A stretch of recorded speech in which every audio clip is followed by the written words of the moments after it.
আসসালামু আলাইকুম স্যার। ওয়ালাইকুম আসসালাম। কি ব্যাপার তোমরা? স্যার, ওই রাজনীতির বিষয়ে একটা ফয়সালা করতে আসছিলাম। এই ব্যাপারে তোমাকে তো আমি সাফ কথা জানিয়ে দিয়েছি। জি স্যার। ফ্যাটি যদি 7 দিনের মধ্যে সমঝোতায় না আসে। স্যার, 7 দিন তো অনেক সময়। আমি স্যার খুব দ্রুত ঝামেলাটার নিষ্পত্তি করতে চাই। এই ব্যাপারে তোমার সাথে আমি অফিসে আলাপ করব। স্যার, অফিসে আলাপ হবে অফিসিয়াল, কিন্তু স্যার আমার কাজ হচ্ছে আনঅফিসিয়াল। কি বলতে চাও তুমি? আমার সাথে যে লোকটারে দেখতেছেন, এর নাম কমান্ডার। আগে গরু ছাগল জবাই করত, কিন্তু গরু ছাগল জবাই করা সমাজ ইজ্জত পায় না। কাজেই সে কাজের ধরন পাল্টাইছে। বছর 3 ধরে মানুষ জবাই শুরু করছে, মানুষ খুন করা শুরু করছে। ওর ওখানে কাজ কি? ডাক্তারের কাজ কি কামার দেয়া হয় স্যার? আজকের কাজটা ওর। আমি শুধু স্যার দেখুন, ও কাজ সারলেই ফ্যাটি রাজনৈতিক মঞ্চমুক্ত। কমান্ডার, কাজ শুরু করো বিসমিল্লাহ বইলা। এই সব কিছুর জন্য দায়ী তুমি। তোমার জন্য, তোমার জন্য আর সন্ত্রাসীরা আমার অফিসে এসছে। কাল আমার কেটিভি তছনছ করবে। তোমার জন্য আমার লাখ লাখ টাকা লোকসান হবে, ক্যামেরা ইকুইপমেন্ট সব বরবাদ হবে। এতে আমার দোষ কোথায়? আমি তো সন্ত্রাসীদের দাওয়াত করে আনেননি। নেকা, কিছু বোঝো না? বোমাবাজের প্ল্যান বানচাল করে দিতে তোমাকে কে বলেছিল? কে বলেছিল তোমাকে পাবলিক হিরো হতে? কি বলছেন স্যার? আমি যদি বোমা সরে না দিতাম কতগুলো ইনোসেন্ট লোক মারা যেত জানেন? কতগুলো পরিবার তার আপনজনদেরকে হারাতো জানেন? তাতে তোমার কি? নিজেকে তুমি সেভ করে নিলে পারতে। পাবলিকের সেফটির জন্য পুলিশ রয়েছে, এটা তাদের ডিউটি। কিন্তু এতগুলো লোকের জীবনের চেয়ে নিজের জীবন সেই মুহূর্তে আমার কাছে দাবি মনে হয়নি। চোখের সামনে অন্যায় দেখে বাধা দিয়েছি।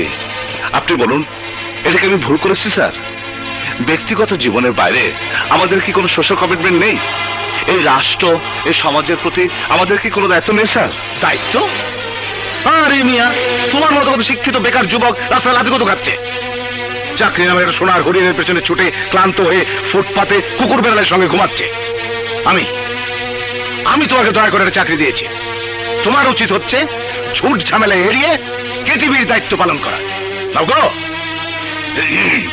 যাও কাজে বেরিয়ে পড়ো। স্যার স্যার স্যার, সর্বনাশ হয়ে গেছে স্যার। সর্বনাশ? কিসের সর্বনাশ? আমাদের সর্বনাশের কি দেখলে? আপনি না ফয়েজ ভাইয়ের শেল্টারে। এইসব নিয়ে তোর মাথা না ঘামালেও চলবো। তুই একটা কাজ কর, ওইখান থেকে মন্ত্রীর ছবিটা নামায়া ফেল। আচ্ছা।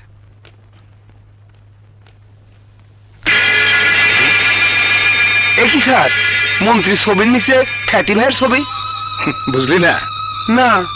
মন্ত্রী বদলাইছে, কিন্তু আমি তো বদলাই নাই। আমি তো আমার জায়গাতেই আছি, আমার গদিও ঠিক আছে।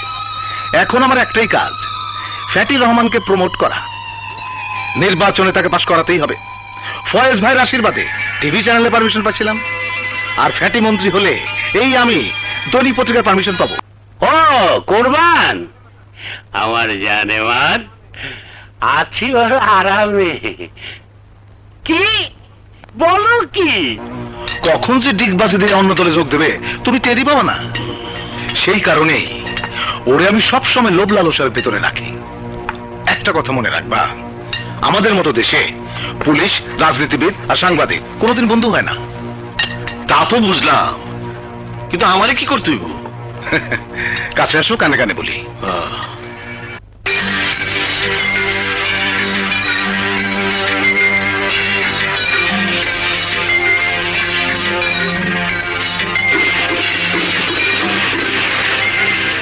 ইউরেকা,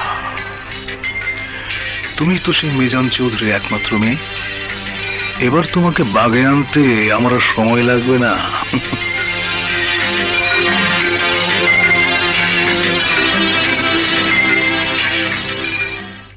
এ তো দেখছি ভয়ঙ্কর সন্ত্রাসী মেয়ে।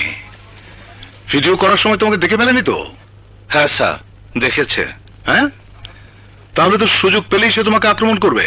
সুযোগের অপেক্ষা আর করেনি, দেখার সাথে সাথে সে আমাকে আক্রমণ করেছে। অল্পের জন্য বেঁচে গেছে। বলছিলাম কি, মানে খালেদ, তুমি যদি প্রয়োজন মনে করো তাহলে আমি তোমার সিকিউরিটি ব্যবস্থা করি। কোনো প্রয়োজন নেই স্যার, আল্লাহর উপরে ভরসা আর মায়ের দোয়া নিয়ে আমি পথ চলি। এটাই আমার বড় সিকিউরিটি। মানুষের দেওয়ার সিকিউরিটির উপর আমার কোনো আস্থা নেই। আমার দুটি জিনিসের উপর আস্থা আছে স্যার, একটা হচ্ছে সাহস আর একটা হচ্ছে সততা। তোমার মতো সৎ আর সাহসী লোকদের সবসময় আমি পুরস্কৃত করি। এ মাস থেকে তোমার বেতন আরো 2000 টাকা বাড়িয়ে দিলাম। Thank you sir. তুমি এক কাজ করো, ক্যাসেটটা রেডি করে রিজার্ভ শেলফে রেখে দাও।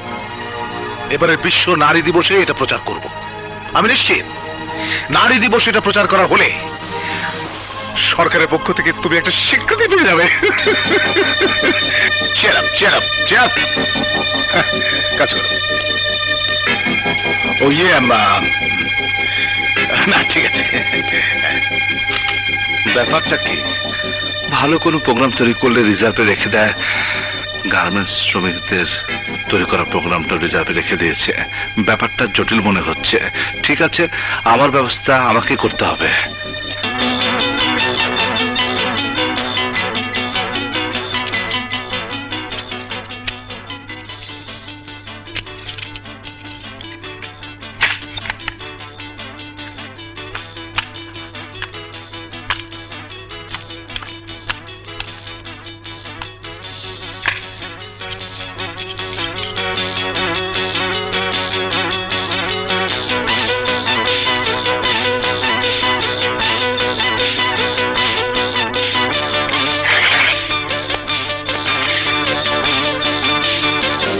কি বললো কমান্ডার? আমার মাল শেষ করছে মাত্র একজন অফিসার। বাংলা মায়ের খাঁটি সোনার ছেলে উদয় হলো কোথেকে তা জানি না, কিন্তু নাম শুনছি ইন্সপেক্টর হেলাল। জিনিস একটা শালায়, বর্ডারের ওই পাশ থেকে যা চালান আনিছিলাম সব মাল নিয়ে গেছে। আরে মাল বড় কথা না, বড় কথা হলো যে মালটা ধরছে তার সাহস। আজ সে একটা চালান ধরছে, কাল তার গন্ধ শুকে আমার নাম বাইর করে আমার পিছু নেবে। কিন্তু হেলাল কখন কই যায় কি করে কেউ জানে না। হ্যাঁ, হেলালের তো আমার প্রয়োজন নাই। আমার প্রয়োজন হেলালের সবচাইতে দুর্বলতম জায়গা। খুঁজা বাইর করো। রেল দূর। হ্যালো। আরে না রে ভাই, এটা আঞ্জুমানে মফিদুল ইসলাম না। খুঁজা বাইর করো তার কাছের মানুষ কোথায়। যেখানে হাত দিলে হেলাল আমার পা ধরে পড়ে থাকবে, যেখানে মোচড় দিলে হেলালের বুকের ব্যথা বাড়বে, যাকে আটকায় রাখলে হেলাল থাকবে সারা জীবন আমার হাতের মুঠোয় বন্দী। আমি খুলে দেবো কুস্তির মুখোশ। দেশকে ধ্বংস করে দিচ্ছে এই দেশের ওই রিক্সা চালক, বেবি চালক আর গার্মেন্টস শ্রমিক। ওইসব নোংরা লোকগুলো বস্তিতে বাস করে মাদক ব্যবসা চালায়। না স্যার, ওই গরিব লোকদের কোনোদিন এত বড় সাহস হবে না। এ কাজের পিছনে মহান মুক্তিযুদ্ধের ভুয়া কমান্ডার সেজে যে লোকটা এই ব্যবসা চালাচ্ছে, তাকে আমরা তুলে ধরবো জাতির কাছে। হ্যাঁ, অবশ্যই তুলে ধরবো। শোনো খালেদ, শুধু ভালো প্রোগ্রাম বানালেই তো চলবে না। ভালো প্রোগ্রামের ম্যারিটটা সবসময় নির্ভর করে ভালো দিনক্ষণ দেখে প্রাইম টাইমে প্রচারের উপর।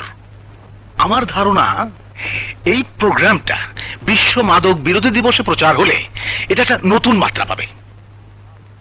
আপনি যেটা ভালো মনে করেন স্যার। তাহলে ক্যাসেটটা রিজার্ভ শেলফে রেখে দাও। হ্যাঁ, এটা আপাতত প্রচারের দরকার নেই। ঠিক আছে স্যার, আসসালামু আলাইকুম।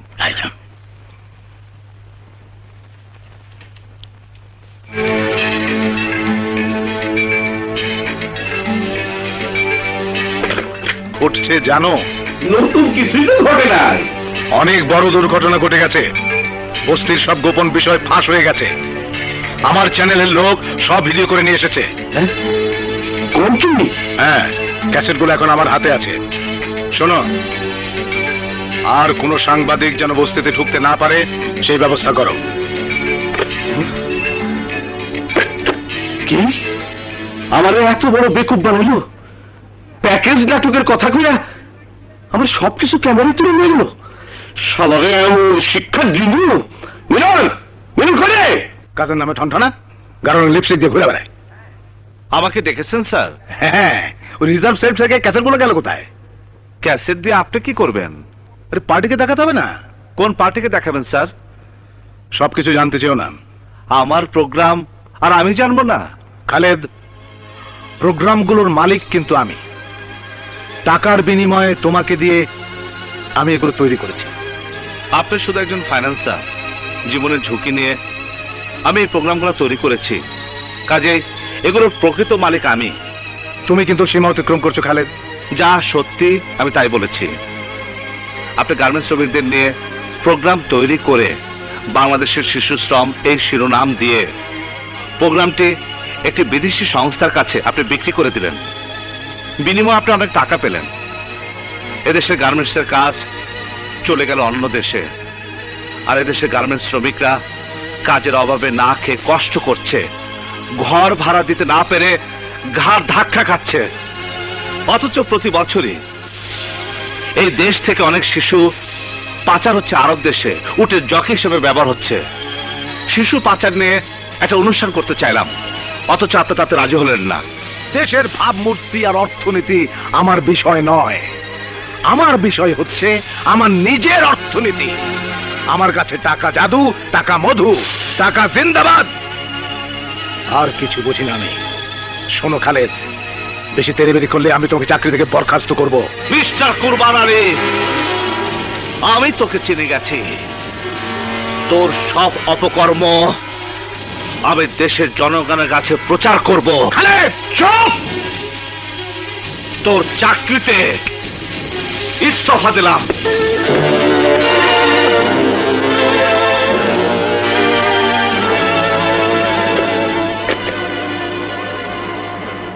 হ্যালো, ওই খালেদ? হ্যাঁ হ্যাঁ, ওই খালেদ। হ্যাঁ, ওই খালেদের বাচ্চাকে ল্যাংড়া লুলা করে আটকা।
দেখুন স্যার। গুড। কেমন হচ্ছে? হ্যাঁ, ঢালো তো দেখি। এই যে। Good, very good.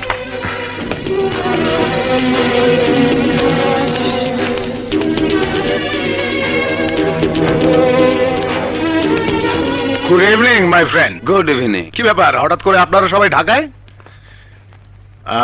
Any problem? Problem আছে বলেই তো এসেছি। গতবারে ড্রাগসের চালান পুলিশ সিজ করেছে, আমাদের অনেক ডলার ক্ষতিপূরণ দিতে হয়েছে। এবার যদি আমাদের চালান আটকে যায় তাহলে আমরা সাপ্লাই বন্ধ করিয়া দেবে। সর্বনাশ, কি করছেন আপনি? বোমার বুলেট না হলে শহর অচল করা যাবে না, আর শহর অচল করতে না পারলে, বোমাবাজি না করতে পারলে নিরীহ মানুষের লাশ পড়বে না, আর লাশই যদি না পড়ে তাহলে আমরা রাজনীতি করবো কি নিয়ে? তাহলে আমাদের পেমেন্টের গ্যারান্টি দিতে হবে। অ্যাডভান্স পেমেন্ট না পাওয়া পর্যন্ত আমরা আর ড্রাগস পাঠাবো না। আর যে ধরা পড়েছে সে মিজানের খবর কি? মিজান সমস্যা না, কিন্তু ওর মাইয়াটা তার সেরা, মিছিলে মিটিং এ অ্যাটাক দেয়। হয়েছি কথা কস না কেন? তোরে না কইছিলাম মাইয়াটারে খাসায় ফুটতে, তার তো কিছুই করবার পারলি না। আমার কি দোষ? মাই এত সুন্দরী দেখা একটু নিয়ত খারাপ হয়ে গেছিল, গায়ে হাত দিয়ে শোয়া করতে গেছিলাম, তারপর তো নাকি মতো ফোঁস করে উঠলো, আমার পিস্তল দিয়ে আমারই বাড়ি দিয়ে পালাইলো। কিন্তু ভাইবেন না, ওর নামে আমি বডি ওয়ারেন্টি ইস্যু করে দিছি, দেখা মাত্র গুলি করে শেষ করে দিব। আরে কবে দিব? আমাকে রাজনীতি শেষ করার পর ফ্যাটি ভাই, এত ঝামেলা করার কোনো দরকার নেই। বাপ আর মাইয়া দুটাকে শেষ করে দেই।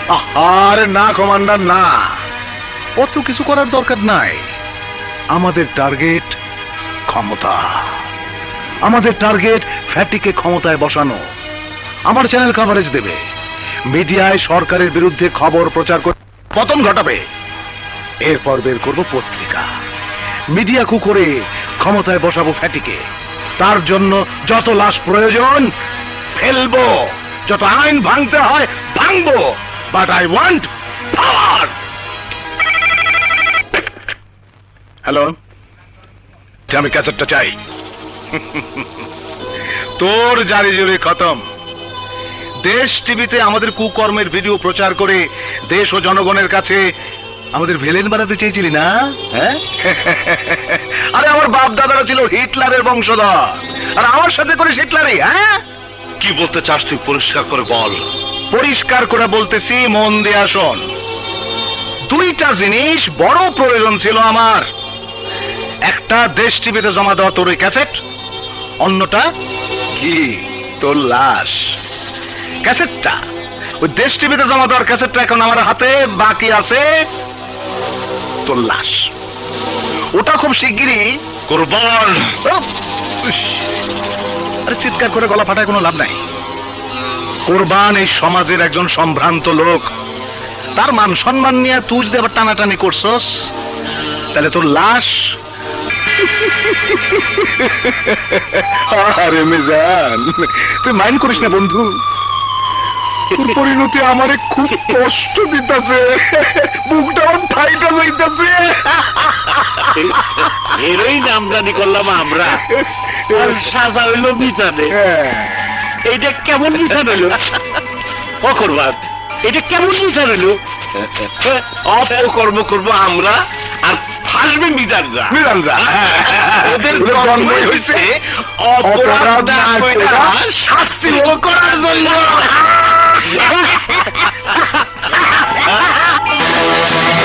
সরে যাও, সরে যাও খালেদ।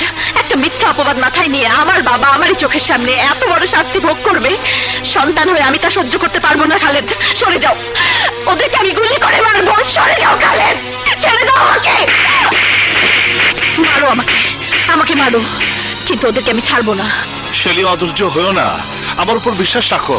আমি যে কোনো মূল্যে তোমার বাবাকে নির্দোষ প্রমাণ করবোই। তুমি আর আমাকে সান্ত্বনা দিও না। তুমি বলেছিলে দেশ টিভিতে ওদের মুখোশ খুলে দিয়ে বাবাকে মুক্ত করবে। দেশ টিভি তো তোমাকে ফিরিয়ে দিয়েছে। এখন তুমি কি দিয়ে প্রমাণ করবে? কিভাবে বাবাকে বাঁচাবে? আমি ওই ক্যাসেট কুরবানের কে টিভিতে প্রচার করব। কে টিভিতে? কিভাবে?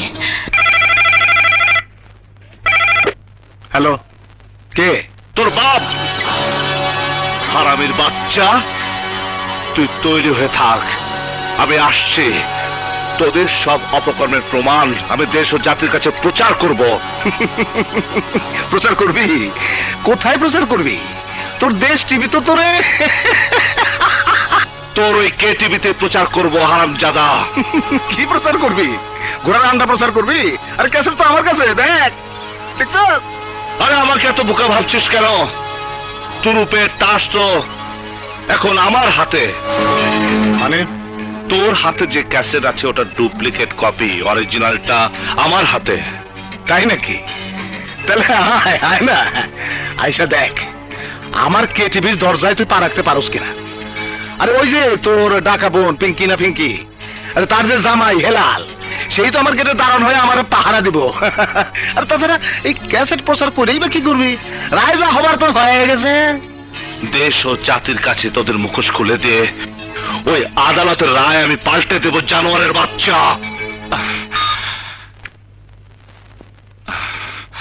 চলো।